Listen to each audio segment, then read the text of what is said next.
तर पेपरफुटी प्रकरणावरून आता विरोधक देखील आक्रमक झालेत। सरकार विद्यार्थ्यांचे पेपर नीट घेऊ शकत नाही, पेपरफुटीच्या घटना हे सरकारचं अपयश असल्याचं म्हणत पटोलेंनी सरकारवर टीका केली आहे। पेपरफुटीचा परिणाम तरुण पिढी भोगत असल्यानं जेन्स ही सरकार विरोधात रस्त्यावर उतरल्याची टीकाही पटोलेंनी केली आहे। तर पेपरफुटी मागे कोणती टोळी आहे का हे तपासणारे दोषींवर कठोर कारवाई केली जाईल असं आश्वासन गृहराज्यमंत्री योगेश कदम यांनी दिलं। सरकारला मिलिटरी लावून परीक्षा घ्यावी लागली। केंद्राचं सरकार असो की राज्याचं सरकार असो, मुलांचं पेपर सुद्धा ते स्वतः घेऊ शकत नाही, तर या सरकारचं फेल्युअर आहे। सरकार त्याच्यासाठी आता हे सरकार कामातून गेलेलं सरकार आहे आणि त्याच्यामुळे या सरकारचा परिणाम तरुण पिढी भोगते आहे। तरुण पिढीचं आयुष्य बर्बाद हे लोक करतात आहेत आणि म्हणून आज जेएनजी यांच्या विरोधात रस्त्यावर उतरलेली आहे आणि सरकारला सळोके पळो करताय। त्याचं कारणच असं आहे की यांनी या पोरांचं भविष्य खराब केलं, त्याचे परिणाम आता हे सरकार भोगतंय, असं चित्र आपण पाहतोय। एससीने याच्यामध्ये तक्रार दाखल केली होती आणि मुंबई क्राईम ब्रांचने याच्यावरती इन्व्हेस्टिगेशन चालू केलं होतं। प्रायमरीली ह्याच्यामध्ये ज्या गोष्टी आढळल्या त्या अनुसरून मला वाटतं MPSCने याच्यावरती कॉल घेतलेला आहे। ही परीक्षा जी आहे, रिझल्ट जे आहे तो रद्द करण्यात आलेला आहे। पुन्हा ही परीक्षा घेण्यात येईल।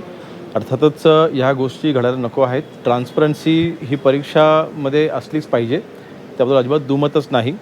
हे नेमकं कोणी केलेलं आहे, ह्याच्या मागची नेमकी कुठली टोळी आहे का, ही त्यांची पहिली वेळ आहे का, या त्यांनी या अगोदर हे या अशा पद्धतीने त्यांनी पेपरफुटी केलेल्या आहेत का, सगळे इन्व्हेस्टिगेट केलं जाईल आणि जे कोणी दोषी असेल त्यांच्यावरती कडक कारवाई केली जाईल। ही गोष्ट ही सत्य आहे की नीटचा जो पेपर फुटला त्याचा केंद्रबिंदू हा महाराष्ट्र होता। आता MPSCचा आपण बोलताय, मध्यंतरी MHCETचा देखील विषय आलेला आहे।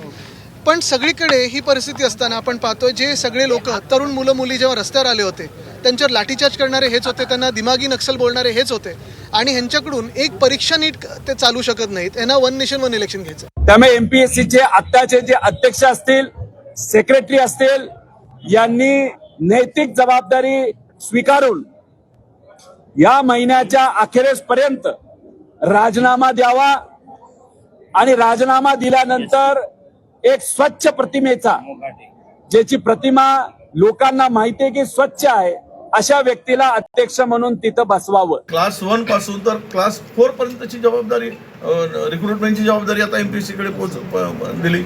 हे सगळ्यात जो आहे आणि तिथे पण गोंधळ आहे, तिथे पण सगळं त्या व्यवस्थेमध्ये लिकेजेस आहेत आणि सरकारमधले काही लोक त्याचा फायदा घेऊन गोंधळ घातला जातोय। म्हणून आरोग्याचे तरी किमान पद पूर्ण भरले पाहिजेत, एवढी साधी अक्कल सरकारला नसेल, आरोग्य विभागाला नसेल, तर यापेक्षा दिव्य काम यांचं कोणतं आहे?